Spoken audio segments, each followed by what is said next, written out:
In 1997, Final Fantasy VII changed what people believed a video game could be.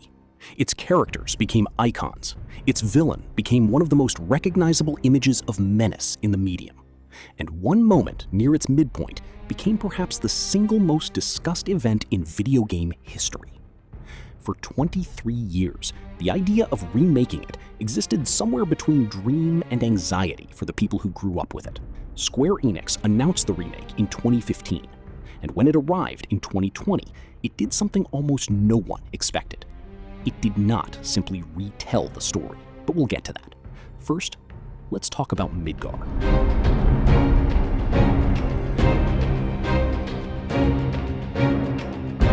Midgar is not a city, it is a machine. Built on 8 enormous steel plates suspended above the slums by reactor pillars, Midgar is the crown of the Shinra Electric Power Company's empire, a corporation that has achieved complete vertical integration of civilization. Shinra owns the energy supply, the military, the media, and the housing. It has taken the lifeblood of the planet itself, a spiritual energy called Mako, the distilled essence of all life that has ever lived, and turned it into electricity. The planet is being drained, slowly, steadily, with the efficiency of a company that has never been successfully challenged. Beneath the plates, in the slums that exist in permanent shadow, a resistant cell called Avalanche is trying to change that. Their method is direct: blow up the reactors, force Shinra to stop.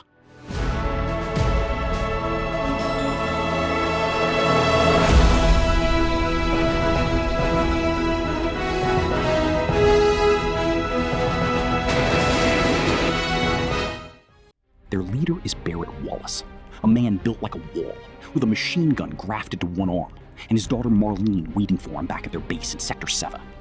Alongside him were the rest of his cell: Jesse Raspberry, the team's explosive expert and the one who actually builds the bombs; Biggs, steady and reliable; and Wedge, the youngest and most earnest of the group, a man who cares deeply about the people of the slums and makes no effort to hide it.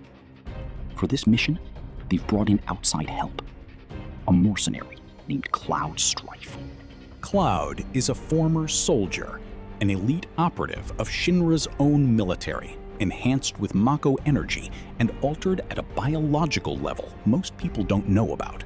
He left the company and now is a mercenary. He is here for the money. That is what he tells himself.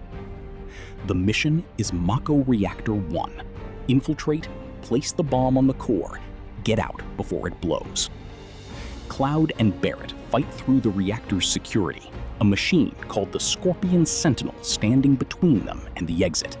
They destroy it and make it out.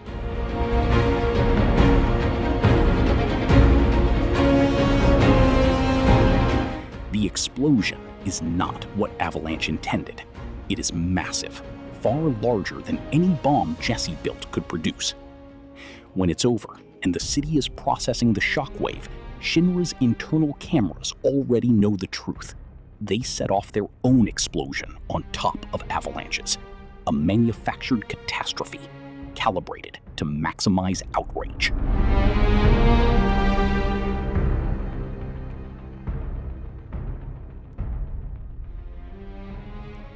In the chaos of the burning streets below, Cloud chases a ghost, a tall figure in a black coat, silver hair, walking through fire that doesn't seem to touch him.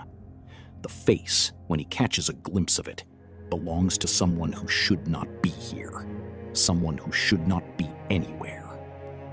Sephiroth, the most celebrated war hero Shinra ever produced, a soldier of a class that existed above all others.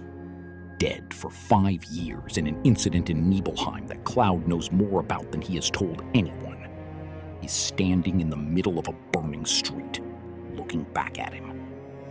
Cloud follows until the vision dissolves. Behind him, Midgar's habitants are processing what just happened. The explosion was catastrophic, far beyond what a targeted reactor strike should produce. Buildings are burning.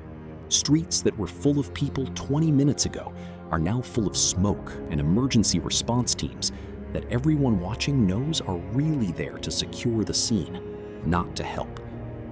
And somewhere in the streets, a girl with flowers is still selling them. Her name is Aerith Gainsborough. She sells flowers in a city where nothing naturally grows, and she watches Cloud with an expression he can't quite read, like she already knows something about him that he hasn't found yet. There are figures around her when he approaches, shadowy, hooded, drifting through the air like smoke, invisible to everyone on the street except her, and it turns out, him. They scatter when Cloud moves closer. She buys him a flower. He doesn't know what to do with that. They part ways when Shinra soldiers arrive, and the streets become a battlefield again. Cloud makes his way through the Midgar back alleys and eventually onto a train heading back to Sector 7, narrowly evading Shinra's network of security checkpoints. On the train, he reconnects with Barrett, Jesse, Biggs, and Wedge. Barrett is already planning the next mission.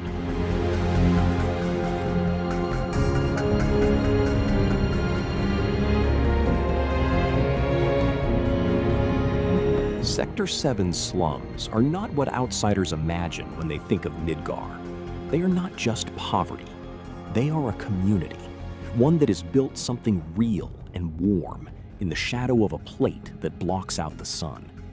The Seventh Heaven Bar, run by Tifa Lockhart and serving as Avalanche's hidden base of operations, is the center of it. Tifa is Cloud's childhood friend from the town of Nibelheim. She is the one who reached out to hire him for the reactor job, not out of sentimentality, but because she knew what he was capable of. She is quieter than Barrett, more precise, and she runs the bar and the neighborhood's day-to-day with the same focused competence she brings to fighting. She has noticed things about Cloud that she hasn't said aloud yet, things that don't match what she remembers.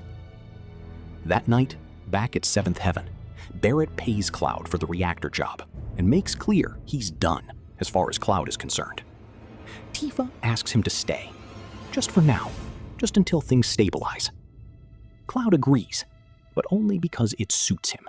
Jesse has a problem. The reactor explosion was much larger than her bomb should have produced. For the next bomb, she intends to use a weaker component to avoid a disaster similar to the first reactor. Therefore, she needs access to one of Shinra's warehouses in the upper plate to loot that explosive agent. She asks Cloud to help her get up there. Cloud, Jesse, Biggs, and Wedge take motorcycles through the corkscrew tunnel, one of the most exhilarating stretches of the game, cutting through infrastructure that most slum residents never see, until they hit the upper plate's residential district. When they reach Jesse's neighborhood, Jesse goes to her family home with a specific purpose: her father's Shinra ID card, which she needs to access the warehouse. While Jesse distracts her mother, Cloud gets into the house. Inside, through details you can piece together from a letter on the floor, Jesse's backstory begins to emerge. She grew up on the upper plate, daughter of a Shinra employee. Her father is now bedridden, the result of Mako poisoning from years of reactor work, the same slow damage the reactors do to everyone near them. Jesse left home, ended up with Avalanche, and has been carrying that guilt ever since. The ID card retrieved, the group runs towards the warehouse. While Jesse loots the component, the rest run into a significant obstacle: Roche, a high-speed Shinra soldier on a motorcycle who seems to genuinely enjoy the fight and challenges Cloud to a duel mid-chase. They defeat him, and the group extracts via parachute, Biggs with Jesse, Cloud with Wedge, dropping back down to the Sector 7 slums.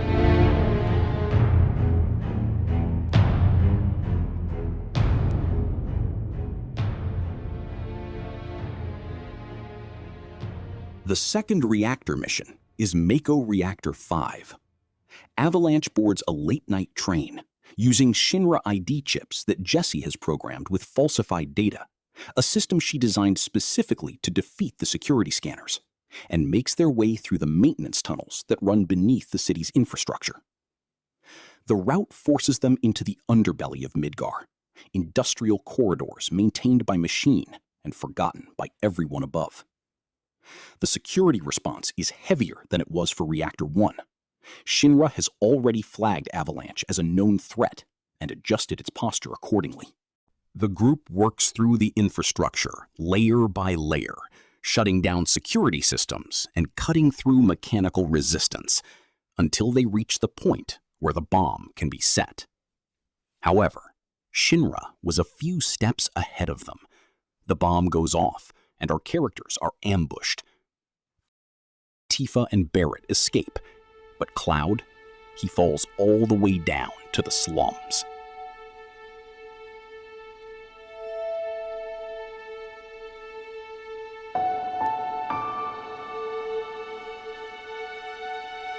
Cloud falls through the roof of an abandoned church in the Sector 5 slums and lands in a bed of flowers that break his fall.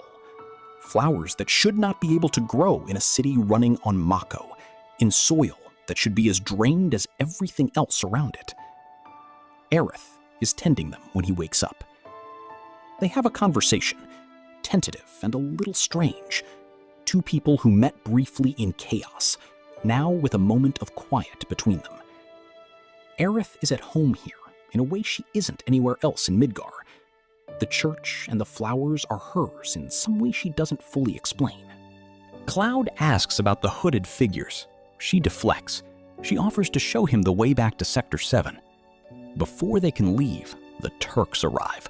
Reno, fast-talking and deliberately casual about violence, and his partner Rude, who says very little but means all of it.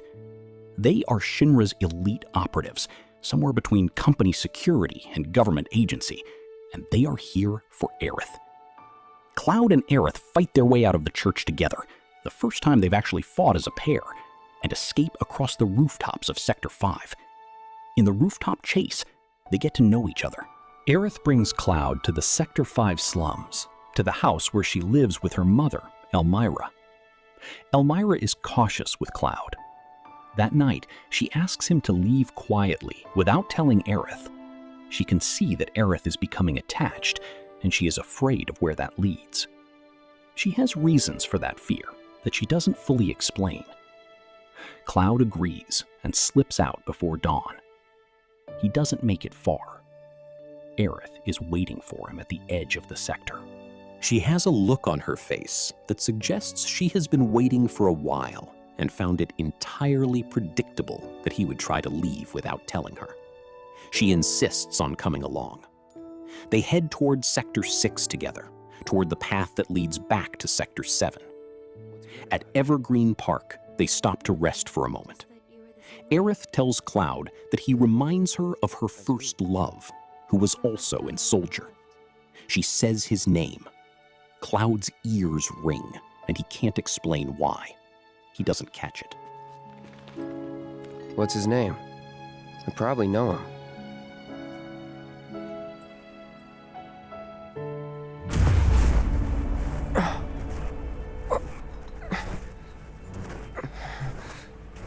Are you okay? They were about to part ways, but suddenly a chocobo-drawn carriage rolls past, with a woman in a dress inside. Cloud recognizes her immediately. It's Tifa. Tifa is on her way to Don Corneo's mansion in Wall Market. Cloud moves to stop the carriage. Tifa spots him, tells him she is fine and to go back to Seventh Heaven, and keeps moving. She is not fine. She is on a mission. Aerith explains the situation. Don Corneo is the self-appointed underlord of Wall Market, a man who exploits his position as a connector between Shinra and the slums to operate as he pleases, and who holds auditions regularly to pick a woman to spend the night with him. Tifa has gone in to interrogate him. Corneo is unpredictable and dangerous in the specific way of men who have bought their safety, and going in alone is a serious risk.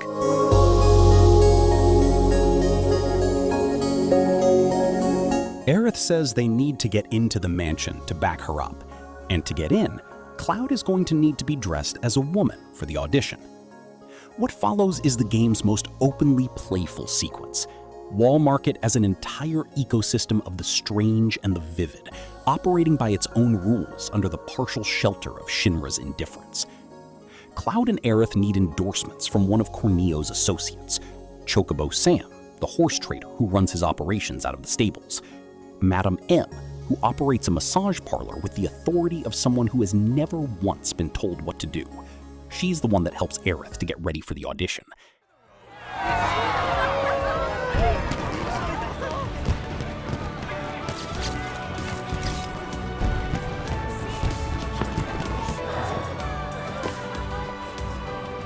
Ma'am.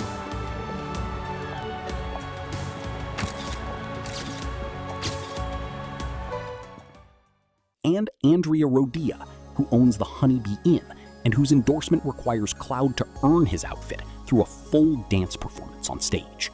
With their endorsements secured and their outfits complete, Cloud, Tifa, and Aerith, all dressed for Corneo's audition, they enter the mansion. Corneo picks Cloud for the evening, which puts Cloud in the room where the information is. He gets it out of Corneo quickly, one way or another. What Corneo tells them lands like a physical blow. Shinra plans to drop the Sector 7 plate. Not to punish Avalanche specifically, but to eliminate the slums, to remove the evidence of what Shinra does to the people below the plates, and to justify a security crackdown against resistance activity across Midgar. The plate will fall. The slums will be destroyed. Everyone living there will be buried under it. However, they fall in a trap designed by Corneo.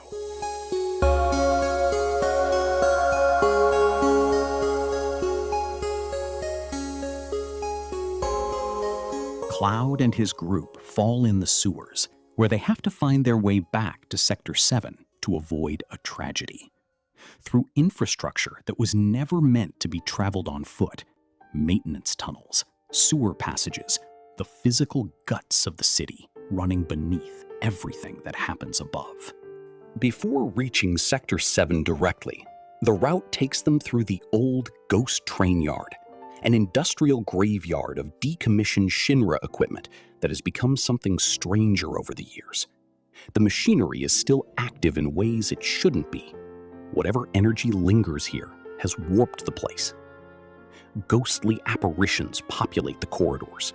The environment tells stories in its own language, without dialogue. After all this, they finally reach Sector 7. The plate is under attack when they arrive. Shinra wants to drop the plate, and Avalanche is doing everything to avoid that. Aerith has been working to get people out, including Barrett's daughter Marlene, who she found and put in the care of Elmira before being caught by Seng, another Turk. The team's plan is to climb the pillar and activate the emergency system that could stop the collapse. But Shinra has already stationed the Turks there, Reno and Rude, to make sure that doesn't happen. On the way up, Cloud finds Biggs, who is badly wounded. Sadly, he passes. Later, Tifa and Cloud find Jessie, who has a change to say goodbye before dying. Don't you guys have somewhere to be? It's not polite to stare, you know.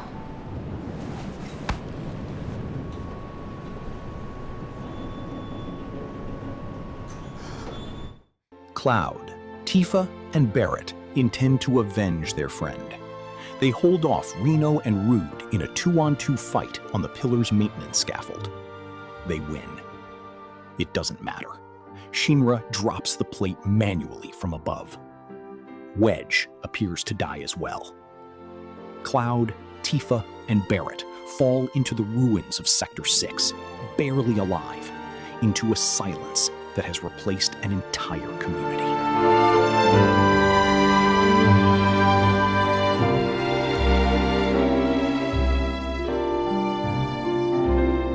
They pick themselves up and walk. They go to Aerith's house to see Marlene. At Aerith's house, they find Elmira. And more importantly, they find Marlene, asleep upstairs, safe. Downstairs, Cloud asks if Aerith is an ancient. Elmira, believing Cloud has already been told, confirms it and tells them the full story. Aerith is not her biological daughter. 15 years ago, Elmira found a young Aerith and her dying mother at the train station. The mother made it just long enough to ask Elmira to keep her daughter safe. Elmira has been doing exactly that ever since. She tells them what Aerith is, the last of the Cetra, the ancient race whose connection to the planet Shinra has been exploiting for its own mythology about a promised land overflowing with Mako. That connection is so real, Aerith was able to feel when Elmira's husband died and his soul returned to the planet. Elmira begs Cloud not to go after her. She knows Shinra. She knows what happens when you push against them directly. Cloud agrees, for the moment. But the direction is already clear. Back in the Sector 7 ruins, they find survivors. And they find Wedge, alive but badly wounded. They find evidence of Shinra's covert experiments hidden in a facility beneath the ruins, where human beings have been subjected to things that have no clinical name that makes them sound acceptable. They rest at Elmira's house before moving. In the middle of the night, Cloud wakes early and finds one of his companions, Barrett, Tifa, or Aerith, depending on how the player has engaged with them across the game's quieter moments, unable to sleep as well. These are the game's most genuinely intimate scenes. Barrett talks about the other members of Avalanche beyond his own cell, people whose names Cloud never knew, who died in ways connected to the same fight. Tifa holds a flower Aerith gave her and tells Cloud that she has been trying to keep it alive since they got it, and it died, and she can't stop thinking about everything else that has died. Cloud reaches out to comfort her and holds on too tight, and realizes too late. Aerith's scene, if the player has earned it, carries the most weight in retrospect. She tells Cloud not to fall in love with her. She says that even if he thinks he has, it wouldn't be real. She doesn't explain why. She knows why. The player, the first time through, doesn't. The next morning, there is only one direction to move, up to the Shinra Building. They decide to get to the upper levels to rescue Aerith after receiving Elmira's permission.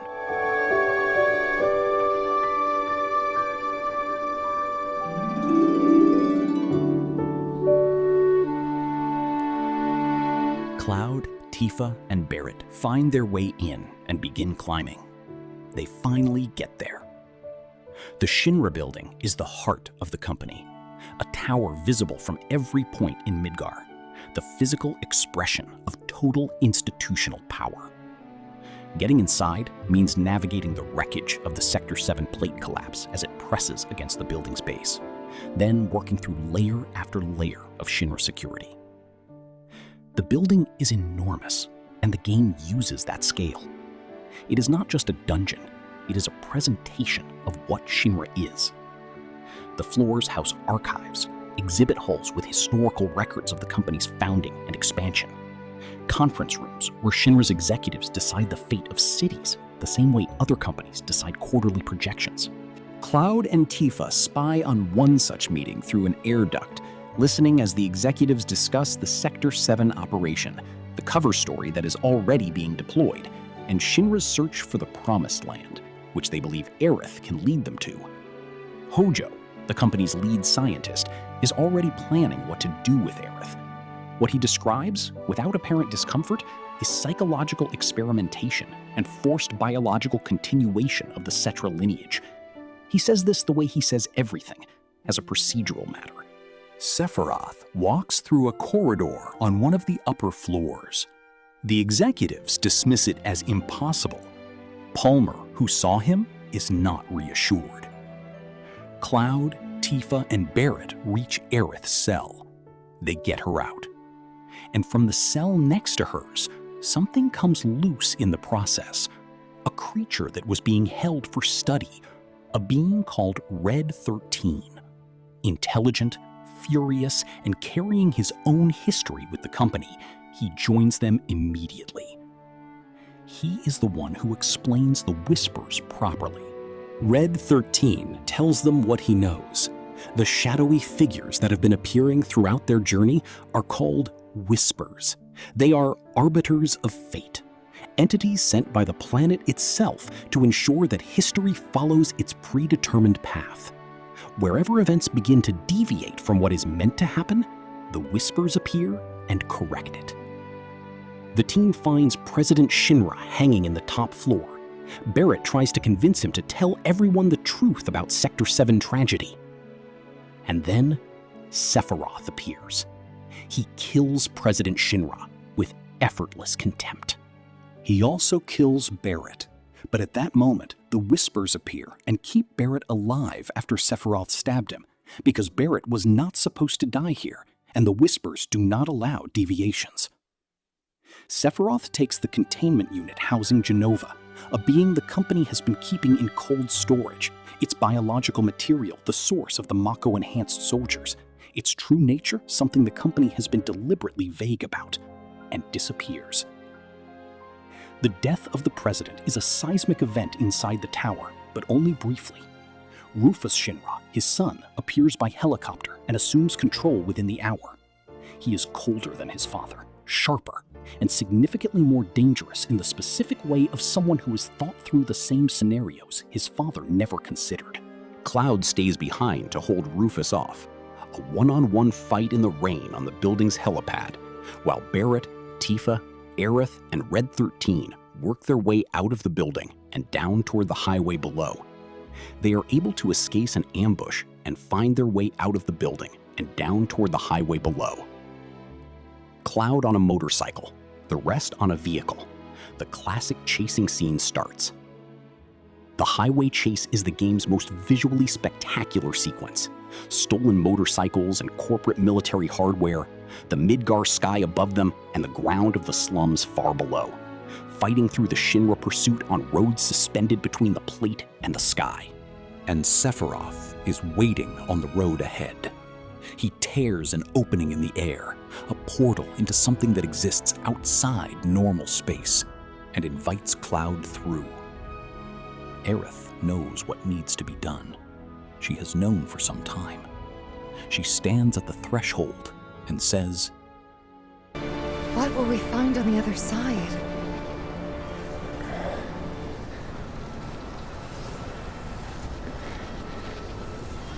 Freedom.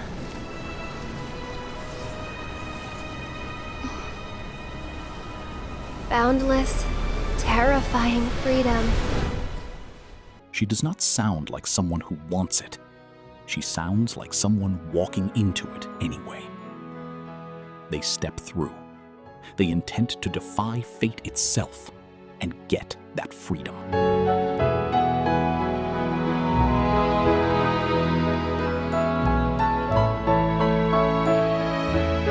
On the other side, the Whispers reveal themselves in full, no longer individual apparitions, but a gathered force, the arbiter of fate at their center, the physical manifestation of the planet's will to hold the timeline in place. They fight it. The arbiter and its forms fall one by one. When the last piece collapses, the Whispers dissolve. The future is unwritten. Then, Sephiroth appears in the aftermath, not an illusion this time, but present in the specific way that suggests he has been engineering this outcome, rather than suffering it. Cloud fights him. The battle is real and massive, and inconclusive in the way that matters. Sephiroth retreats when he chooses to, not when he's forced to. Whatever he came here to accomplish, he appears to have gotten it. He tells Cloud that he knows what comes next, that he has seen the end before, that he intends to change it, for reasons that remain his own. 7 seconds till the end. Time enough for you, perhaps. But what will you do with it? Let's see.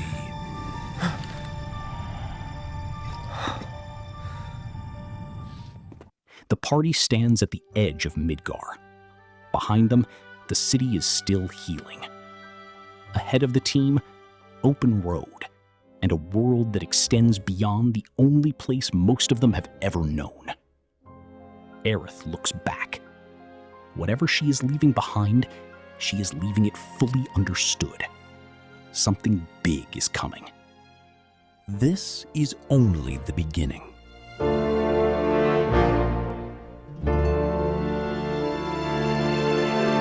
In the slums, Biggs wakes up in an orphanage.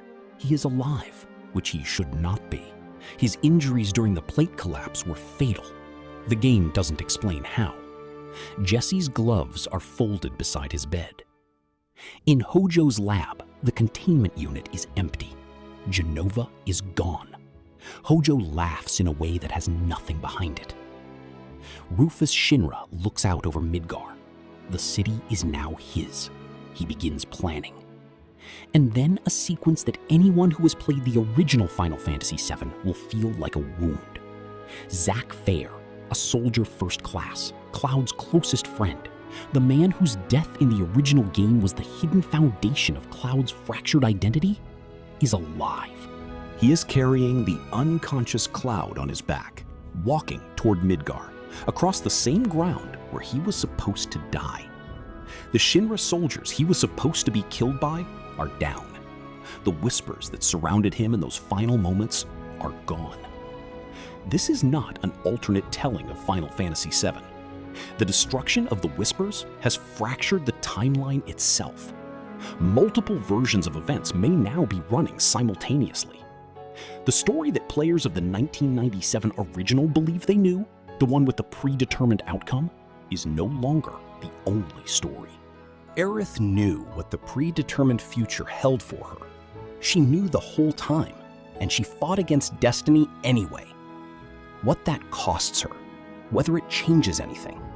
What Zack's survival means for a Cloud who still doesn't fully understand his own past. Those questions are for the games that follow.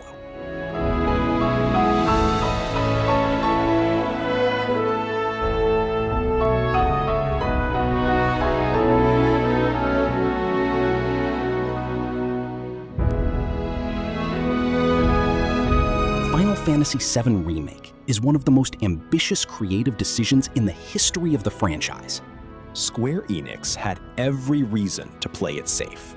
This was the most beloved title in their catalog, a game that defined a generation, with a fan base that would have celebrated a straight modernization. Give us the same beats in HD. Let us feel it again. That would have been enough. They chose not to do that. They looked at the act of remaking Final Fantasy VII and turned that act into the text of the game itself. The whispers are not just a plot device, they are the anxiety of the fan base made literal. The part of the story that insists things must happen the way they happened before. And the game personifies that anxiety and defeats it. What the game gets absolutely right is its characters. Cloud in Remake is more vulnerable than the stoic mercenary of the original. Aerith is simultaneously the warmest presence in the story and the person carrying the heaviest secret. And the game never lets you forget that those two things are both true at once. Tifa's quiet, steady care for Cloud, watching him, worrying about him, noticing the inconsistencies in his story and not pushing, is more felt than anything she says directly. The world of Midgar, expanded from a few hours in the original into a full 40-hour experience, earns its length. The slums feel inhabited, economies, social fabric, a relationship to the plate above that is both shelter and slow suffocation. Jesse and Biggs and Wedge, who were minor characters in the 1997 game, are given enough depth here that losing them means something specific. But the ending is intriguing. A genuine shock for people who knew the original, a generous gift for people who didn't, and an act of creative courage that declared clearly and irrevocably, this is not the story you remember. The future is unwritten. After 23 years of knowing exactly how this ended, Square Enix gave it back to us as a question. That was worth the wait. Final Fantasy VII Rebirth was launched on 2024, where this story continued. Soon, here in the channel, we'll know what's next. We'll see how the reimagination of the story that changed video games continues.